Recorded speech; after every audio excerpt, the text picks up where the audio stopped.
Then why are you here? Did you miss our conversations? Scanning for audio.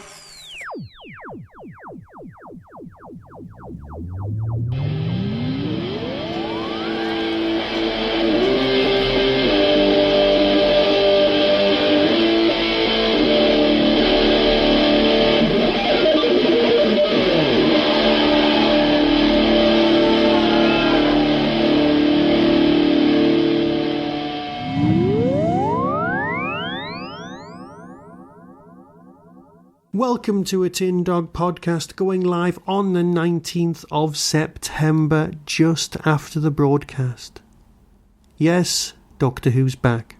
Now, let's get the obvious things out of the way.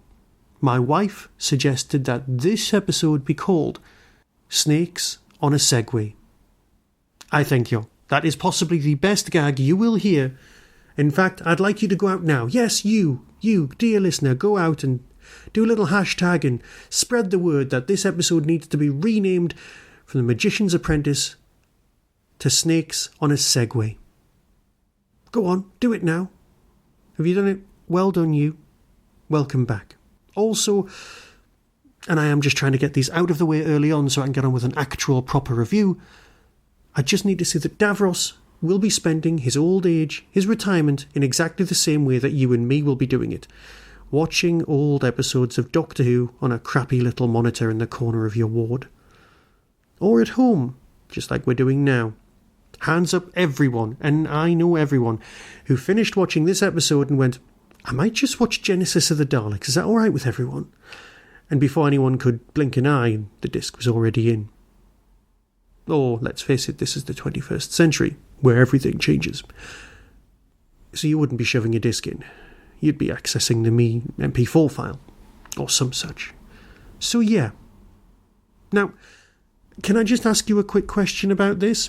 Obviously it's implied that the things that are on the screen are from Davros's point of view, and there is memories, because they've got the blue circle in there from his eye. Now, that means Davros records everything via his lovely recording chair, which means the whole storyline in Genesis of the Daleks, where he records all of the defeats and successes, is pointless. Unless, of course, they happen while Davros is asleep. Let's go with that one. Let's retcon that one into the affairs. So yeah, Davros is watching old episodes of Doctor Who, and you know what? I can't blame him. He doesn't look well, and for a man well over 3,000 years old, he genuinely still doesn't look well. That metal hand, I just don't know whether it's good or not. I used to have a ring very similar to that, which I'm sure I sold on eBay. And you know what? I miss it. I'm rambling. Welcome back. It's business as usual. So, before we go any further, can I just read something out to you? On my bookshelves, yes, I've put up some lovely bookshelves in my lovely house, I have a small exercise book. It's very small and lies in between my copy of License Denied and Chicks Dig Time Lords. It's almost unnoticeable. It's very thin. It's a black spine and a black cover. And just inside is written the words, The Little Book of Big Finish Ideas.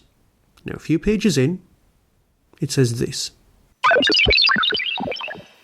The Doctor materialises on a war-torn planet. There are trenches, explosions.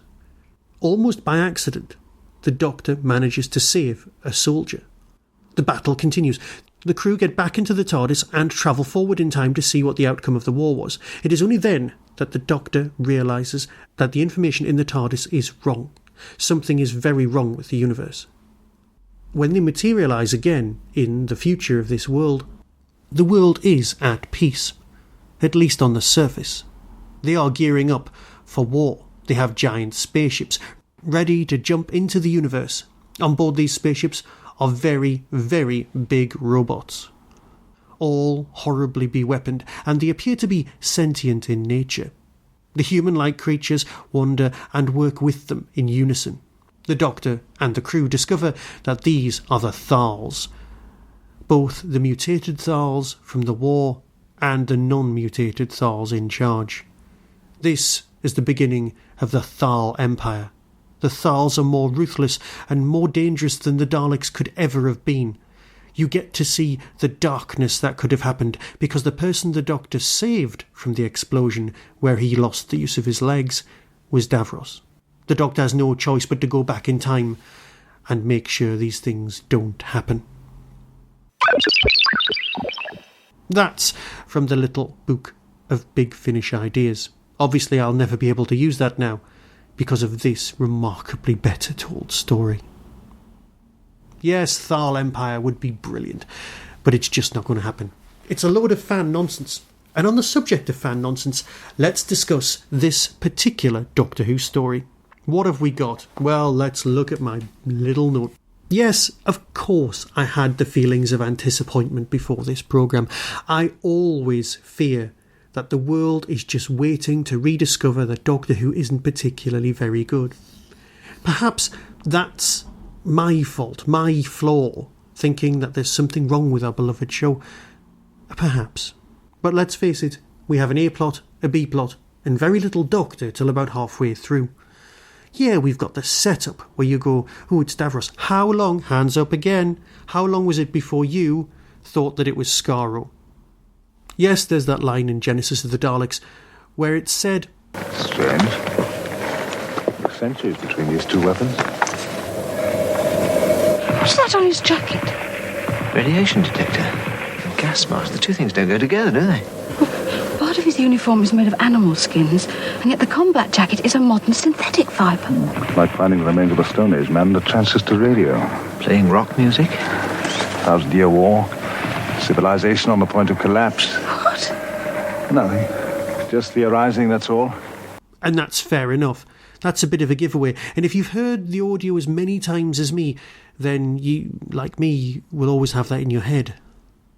Why was Davros out there? We'll just never know. And the fact that there's been a child included in the story, well done, Mr. Moffat.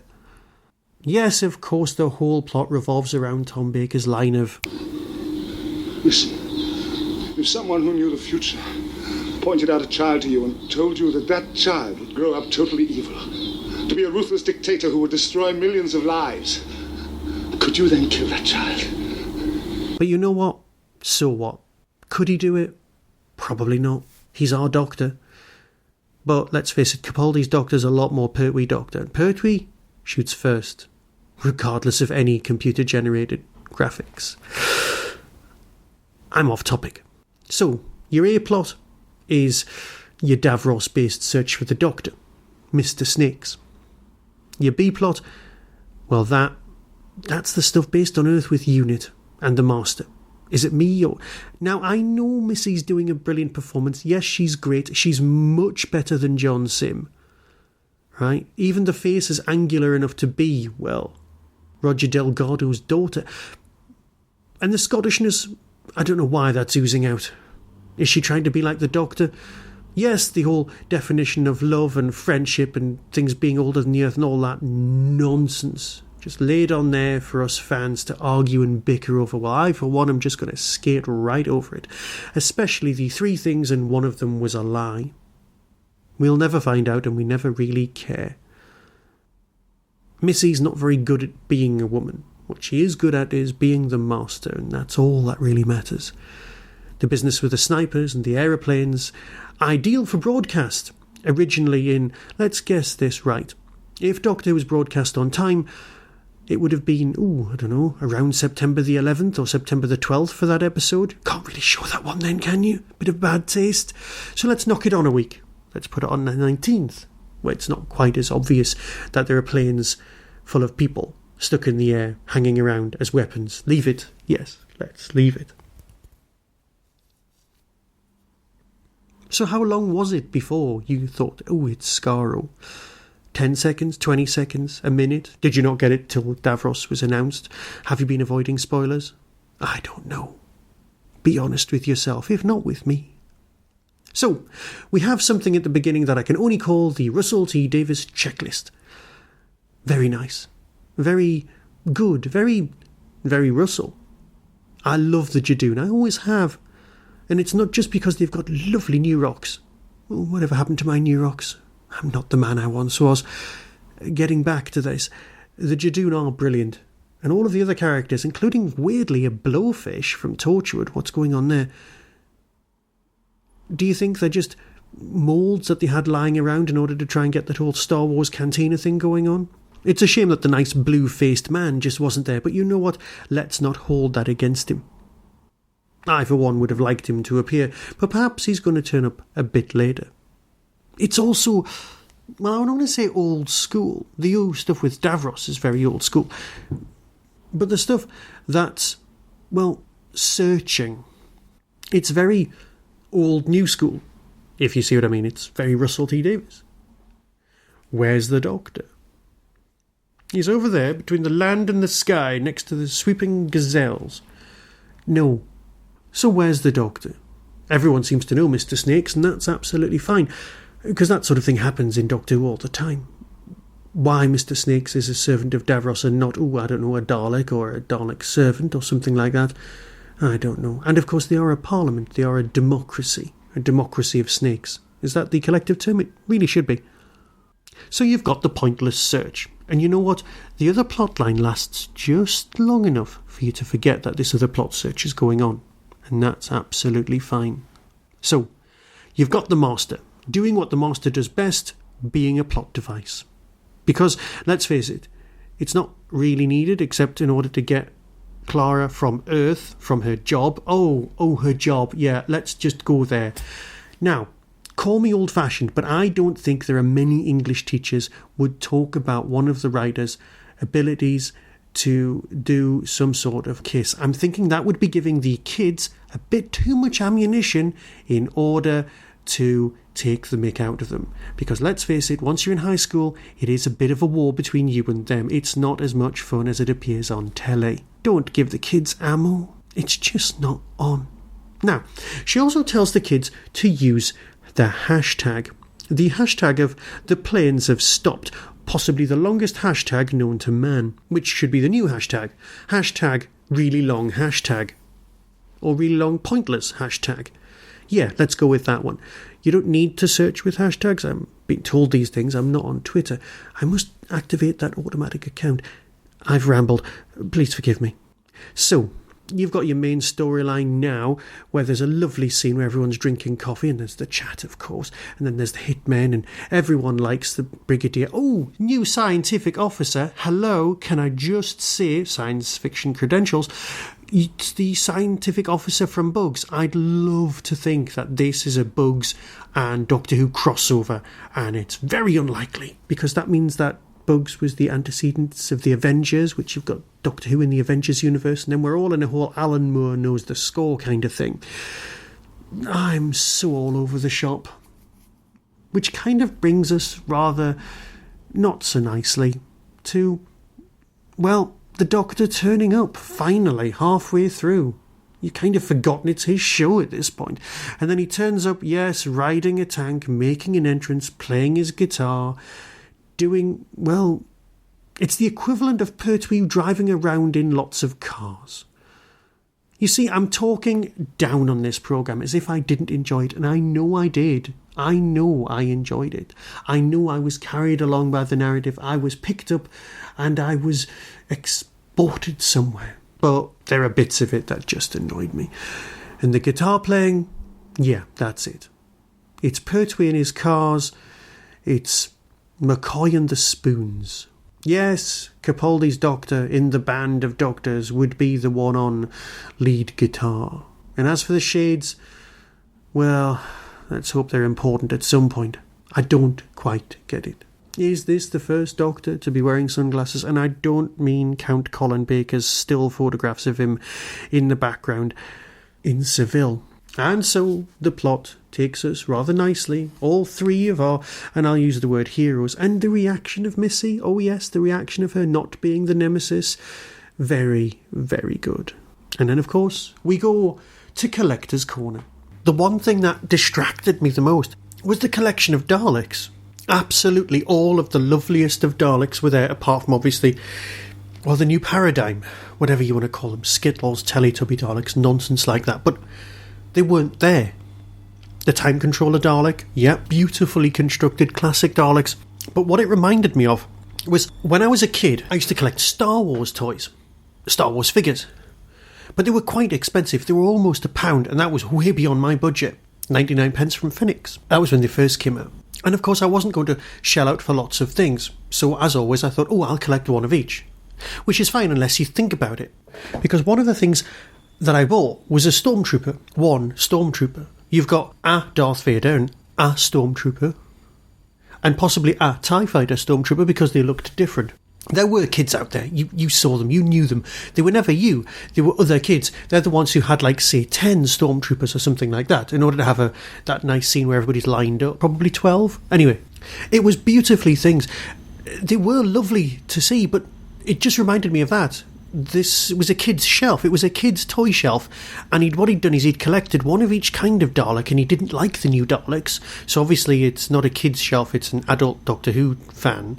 And they've put all of their toys on the shelf, each little Dalek, one of each type, and they've put them on their shelf, and they have a little game with them. And you know what? That's the inside of Moffat's head. It's the action figure world. It's playing with them all of the stuff that they've collected on their desk, having a chat. See the scene in the 5-ish Doctors. Sorry, I've digressed again. Back to the podcast. If you had created a virus in your laboratory, something contagious and infectious. Unimaginable power, unlimited vice coding. Everything we saw, everything we lost. But did you tell anyone that Yes, okay, you've made your point. Have I?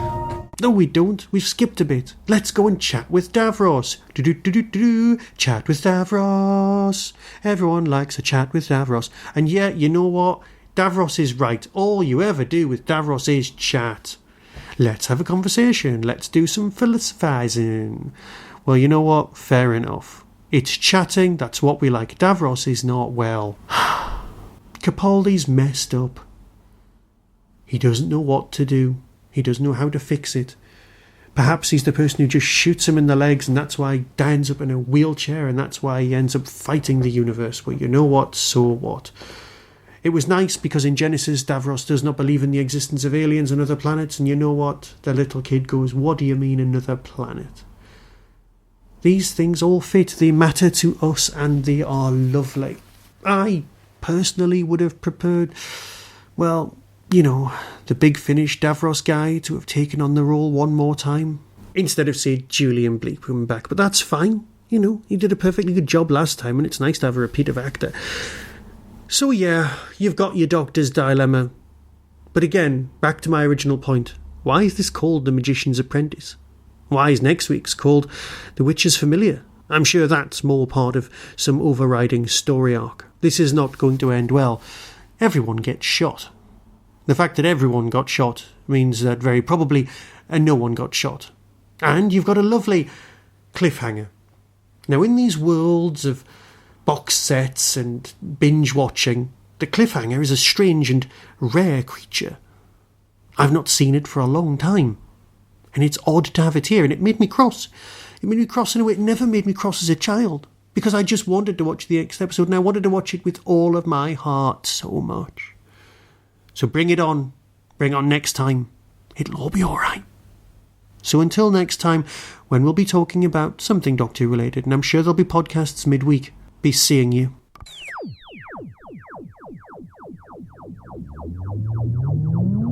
You've been listening to the Tin Dog Podcast, available on RSS, iTunes, Stitcher, Audio Boom and Tumblr. Doctor Who and its associated works are copyright of the BBC.